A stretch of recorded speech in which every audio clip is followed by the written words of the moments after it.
Muito bem, pessoal, dando continuidade aqui ao nosso projeto, na aula passada nós falávamos sobre o sistema de grid aqui do Bootstrap, ok? Nós tínhamos até uma ilustração básica aqui mostrando para nós que uma div de classe row aqui dentro de um container no Bootstrap, ele tem uma subdivisão de 12 partes, ok? Ele é dividido em 12 colunas, onde você pode utilizar 12 colunas de uma unidade, 3 colunas de 4 unidades, 2 de 6, uma de 12, 4 de 3 e assim por diante, ok? Lembrando que você não precisa necessariamente subdividir isso aqui em partes iguais, ok? Você pode muito bem ter uma coluna de 6, ter 3 colunas de 2, ter uma coluna de 4 e ter mais 4 colunas de 2 aqui. O que você precisa respeitar é que o limite são 12 colunas. Bom, estou aqui dentro do meu NetBeans. Nós criamos nas aulas passadas uma div de class container. Como nós já sabemos, a div class container é ela que vai abraçar todo o conteúdo do nosso projeto, da nossa página. E agora nós iremos tomar como base esse nosso container e vamos criar o nosso sistema de grid aqui dentro, ok? Bom, pessoas, para o nosso sistema de grid nós precisamos de uma row, que é uma linha, ok? O que vem a ser a minha div row? Bom, como eu disse em aulas passadas, uma row é como se fosse uma linha de uma tabela. E essas colunas aqui de uma tabela é como se fosse aquelas divisões em 12 partes do próprio Bootstrap, ok? Então agora a gente vai criar aqui uma div de class row. Tem que ser obrigatoriamente essa nomenclatura, tá? E vou finalizar aqui a minha div. E eu vou colocar aqui um comentáriozinho básico aqui em cima. Row. Eu vou colocar aqui essa row. Vou colocar aqui com 2 colunas. Bom, eu tenho aqui a minha row. Se você abrir o nosso arquivo index.html agora e atualizar, não acontece nada. Ok? Porque eu não tenho nada dentro da minha tela. Bom, eu vou colocar aqui uma tagzinha h3, simplesmente aqui um h3. Vou colocar aqui linha com 2 colunas, tá? Bom, como que a gente faz essa divisão aqui das colunas nessa minha linha? Bom, se eu atualizar aqui a minha página agora, eu não tenho nada, tá? Simplesmente aqui um texto. Vamos ter que abrir aqui uma div. Ok? Vou fechar a minha div. Só que essa minha div, ela precisa ter uma class. Ok? Ela precisa de uma class. E essa class agora é a que faz as subdivisões aqui da minha row.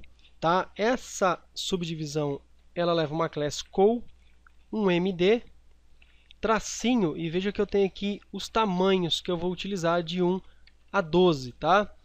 No caso aqui, como nós estamos trabalhando com 2 colunas, eu vou escolher aqui o md6. Ok? Vou pegar essa minha div aqui com 2 colunas e vou duplicar esse conteúdo, tá? No NetBeans, basta você selecionar aqui o conteúdo que você quer, segurar o Ctrl e Shift e seta para baixo. Veja que ele já duplicou para mim. Vou atualizar aqui a minha página. A princípio você não consegue visualizar nada. Nessa primeira, eu vou copiar esse texto H3 aqui. Olha só, eu vou colar aqui dentro dessa primeira div e vou colar dentro da outra, tá? Ctrl S para salvar. Olha lá. Veja que ele disponibilizou para mim na tela as 2 colunas. Vou colocar aqui 1, que é a coluna 1. E vou colocar aqui 2, que é a coluna 2, tá? Olha lá, linha com 2 colunas. Agora nós iremos fazer o seguinte. Eu vou copiar todo esse conteúdo aqui, ó, começando no H3, ou melhor. Bom, eu já estou aqui dentro da minha row aqui, tá? Essa minha linha com 2 colunas aqui, eu vou deixar. Vou dar um Ctrl C nesse texto aqui. No final aqui da minha div row, cadê? Minha div row começa aqui. Ok? Eu vou criar aqui uma outra div de class row também. E essa aqui vai ser a minha. Deixa eu ver quantas colunas eu vou fazer. Row com, vou colocar aqui 6 colunas, tá?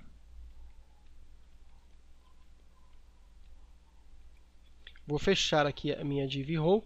Lembrando que é sempre importantíssimo que você não se esqueça de fechar as suas divs e tags toda vez que você abrir uma, ok? Bom, e aqui dentro nós iremos colocar o conteúdo, tá? Vou copiar uma div dessa class md6 aqui. Vou colocar aqui e vou colocar 6 colunas, então vai ter um tamanho de 2. Tá? Vou colocar aqui com 6 colunas, essa aqui vai ser a número 1. Ctrl S para salvar. Ok, olha lá. Linha com 6, já trouxe aqui o primeiro item para mim. Ok. Aqui a linha com 6 colunas, tá? Essa aqui é a coluna de número 1. Vamos selecionar aqui esse bloco, essa div class co-md-2, tá? Veja que ela finaliza aqui. Vou selecionar, segurar aqui o Ctrl e o Shift aqui no NetBeans, ok? Se você estiver utilizando outro editor, tá? Você pode simplesmente dar um Ctrl C, tá? Um Ctrl V. Veja que eu tenho a segunda, terceira, quarta, quinta e sexta, tá? Então eu começo aqui a minha row com 6, o primeiro, o segundo, o terceiro, o quarto, o quinto e o sexto, tá? Perceba que o que define o tamanho da minha coluna aqui é essa minha class co-md um número qualquer, tá? Lembrando que esse número aqui é uma das subdivisões de 12 que compõe a largura da tela aqui no Bootstrap, tá? Ctrl S para salvar. Vou atualizar aqui a minha tela. E perceba que agora, veja aqui, eu tenho 6 elementos aqui na tela. Tem 1, 2, 3, 4, 5, 6 colunas aqui dentro de uma div row, ok? E basicamente é assim que funciona. Nós podemos subdividir essa tela em 12 partes e submúltiplos de 12 também, ok? Poderia ter aqui 2 colunas, poderia ter aqui uma com 3, ok? O importante é que o limite seja de 12. E é dessa forma aqui que nós iremos separar o conteúdo do nosso layout, da nossa tela. Tá? Basicamente, igual você consegue ver aqui nessa ilustração. É possível utilizar toda essa disposição que você consegue ver aí, ok? Veja que não tem um padrão de tamanho, desde que você respeite as 12 colunas aqui do Bootstrap. Veja que eu posso utilizar aqui 12 de uma, utilizar 6 de 2, 4 de 3, utilizar aqui uma de 3, outra de 6 e outra de 3, 3 de 4, uma de 4, uma de 8 e assim por diante, ok? Bom pessoal, eu acredito que o sistema aqui de grid aqui do Bootstrap, a princípio já deu para você ter uma noção, pelo menos o básico aqui de como funciona, ok? Bom, o próximo passo que nós iremos ver aqui, ele já tem também aqui uma explicaçãozinha sobre o sistema de grid, ok? Você também fique à vontade aí no site para ler essas informações. Tem aqui uma seçãozinha que é as Media Queries, ok? Que nós iremos ver em aulas futuras. Mais um exemplo aqui de amostra do sistema de grid aqui do Bootstrap. Nas aulas futuras nós vamos ver um pouquinho da diferença também aqui do container fluido e do container fixo, ok pessoal? Na próxima aula então a gente volta e dá continuidade aqui ao nosso projeto.